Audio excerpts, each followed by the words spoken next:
Good morning. আমি না কিছুদিন ধরে একটা খুব ভালো জিনিস রপ্ত করেছি, সেটা হচ্ছে চুলে তেল লাগানো। কিছুদিন ধরে খুব চুল উঠছিল, তো সেই জন্য চুলে তেল দেওয়ার অভ্যাসটা করেই ফেললাম আবার নতুন করে। হ্যাঁ, সকালে ঘুম থেকে উঠেই আগে তেল লাগিয়ে নিই, তারপরে কাজকর্ম করে নিই। ততক্ষণে অনেকটা সময় হয়ে যায়। তারপর শ্যাম্পু করে নিই। যেদিন যেদিন শ্যাম্পু করি সেদিন সেদিন আমি এরকমভাবে চুলে একটু তেল লাগিয়ে নিই। এতে দেখছি করে কি হয়, বেশ চুলটা ভালোই বেশ সুন্দর সফট হচ্ছে, আর বেশ চুলের গ্রোথটাও একটু ভালো হয়েছে। তো এই যে সকাল সকাল স্নান করে চলে এলাম। এরপর অনেক কাজ আছে, আর এরই মধ্যে অনেক কাজ করাও আমার হয়ে গেছে। এখন যাব হচ্ছে রেডি রেডি হয়ে ছেলেকে স্কুলে দিতে, এসে তারপর আবার রান্নাবাড়ি শুরু হবে। তো দেখা যাক আজকে কি কি রান্না হয়। আমি তো ছেলেকে স্কুলে দিয়ে চলে এসেছি, এসে দেখি বাজার এসে গেছে। তো বাজার থেকে আজকে নিয়ে এসেছিলো হচ্ছে রুই মাছ, আর অনেক দিন পর আজকে নিয়ে এলো বাটা মাছ। আমাদের বাটা মাছটা খাওয়া হয় না খুব একটা, ডোডোর জন্য, মানে আমার ছেলের জন্য।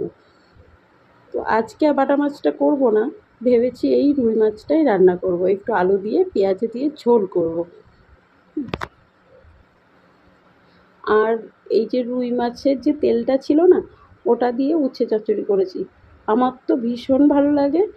আর না, আমাদের মানে আমার বাড়িতে সবাই ভীষণ ভালোবাসে। আমার ওইটুকু ছেলে, ও বেশ ভালোই খায় দেখি তিতোটা। হ্যাঁ, দিলে না করে না, মেখে দিলে খেয়ে নেয়। তো তেল দিয়ে করেছি, আপনারাও করে দেখবেন, ভীষণ ভালো লাগে। আর ওই যে কচুলতি নিয়ে এসেছিলো, ওটা ভাজা করেছি। আর কচুলতিটা না একটুও গলা ধরেনি, মানে গলা চুলকায়নি, কিচ্ছু না, এত ভালো। হ্যাঁ, আর এই যে কথা বলতে বলতে মাছের ঝোলটাও প্রায় হয়ে গেল। যেটা বলছিলাম, কচুলতি ভাপিয়ে নিয়ে তারপর তো করতে হয়। আমি না সময় একটু কম ছিল হাতে, সেই জন্য তাড়াহুড়োর জন্য না আজকে কচুলতিটা একদম ভাপিয়ে নিইনি। পেঁয়াজ রসুন ভেজে ওর মধ্যে একদম দিয়ে দিয়েছিলাম, লতিগুলো দিয়ে একবারে ভেজে নিয়েছি। কিন্তু খাওয়ার সময় দেখলাম একটু গলা ধরেনি, কিচ্ছু না, খুব সুন্দর খেতে হয়েছিল। তো এই যে আমার হাতটা একটু ইগনোর করবেন, পাশের ছেলে বসে আছে, ওকেও খাইয়ে দিতে হচ্ছে। ওর বায়না, আজকে মা তুমিই খাইয়ে দাও। বলে ঠিক আছে চল। তো ওই জন্য বাচ্চাদের ভাত মেখে একটা ব্যাপার থাকে, তো ওই জন্য।